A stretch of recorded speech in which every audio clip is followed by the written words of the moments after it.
Angelo, what's up, man? It's good to meet you. I'm great. I'm great. Nice to meet you too, man. Thank you.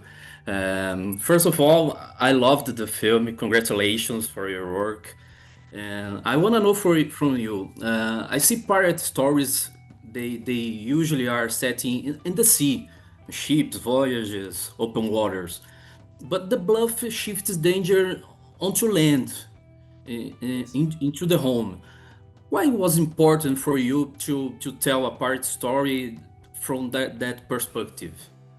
Well, I'm from the Caribbean, and where I grew up in Cayman Islands, we didn't really do Halloween, we did Pirates Week. And it was this national festival for the last 50 years that they've done where these ships come in, they have pyrotechnics and a big sword fight in the town. And as a little child, I remember watching this, and as a kid, you don't know what's real and what's not, so you're very scared at first. And what's crazy about Pirates Week is the pirates win. They take over the island for a week, so they're running around, and you're like, Dad, you're holding on to your father or your mother, and they think the swords are dragging on the asphalt. And there was something about that ingrained in me. And so my writing partner, Joe Ballerini, he called, and we pitched ideas back and forth to each other, and he said, what if we did Straw Dogs with pirates?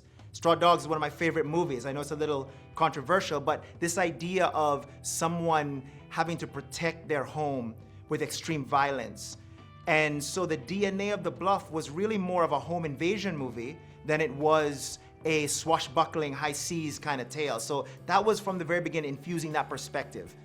Nice. What was it like for you to make a film on a blockbuster scale, while at the same time there's a feeling that it is a deeply personal story with a historical importance to the Cayman Island?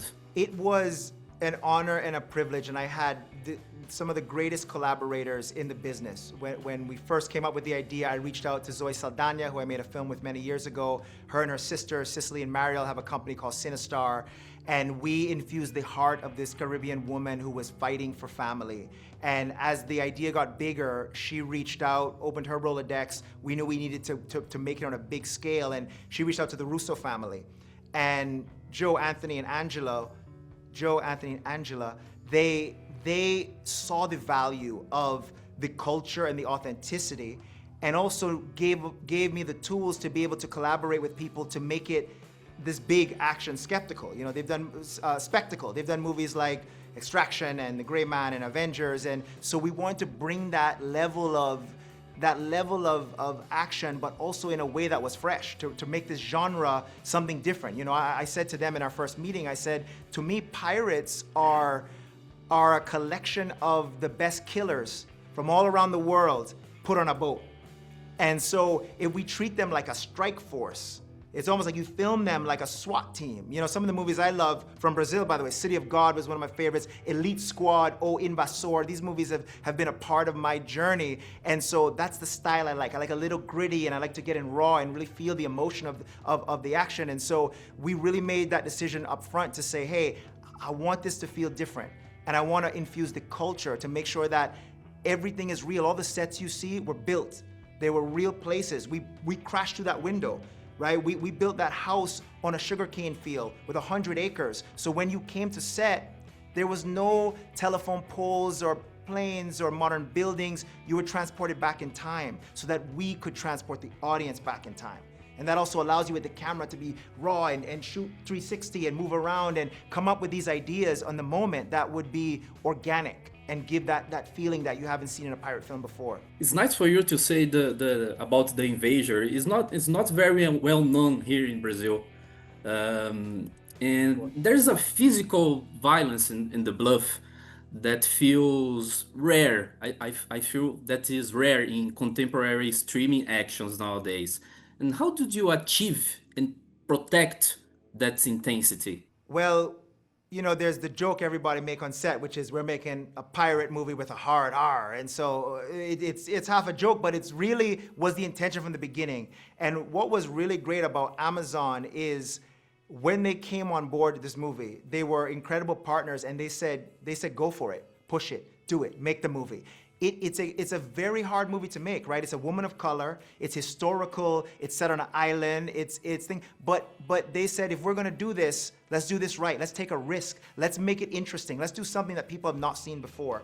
And so I was able to have the freedom and to bring on a team of people that really loved that vision, and they saw the specialness of it, that it wasn't just a generic action movie. We were making something that had a purpose and a message, and it was, again, the first pirate movie from a Caribbean perspective. And so there was something really important about that. And then you bring on Carl Urban, who has that gangster swagger, right? Who comes in and you sympathize with him, you empathize with him. He's kind of sexy, he's kind of psychotic, he's kind of toxic, but there's this sweat and this you want to be in it with these guys, right? And so the studio, I gotta say, and our production companies, they kept looking at the dailies, and we kept waiting for the call where they're gonna be, oh, that's too far. Hey, easy, guy.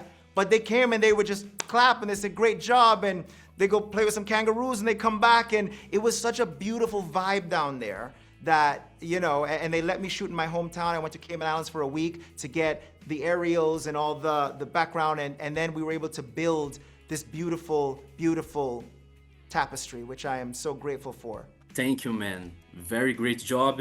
Thank you for your words. Thank you. And listen, Invasor is great. That director, I wish them all the best, and such brilliant cinema comes from Brazil. You guys inspire me, because in Cayman Islands, you get everything from the mainstream American perspective, which is great. But then when I discovered films like those, it really opened me up to what is possible. And so I love Brazil for that, and I hope Brazil loves The Bluff.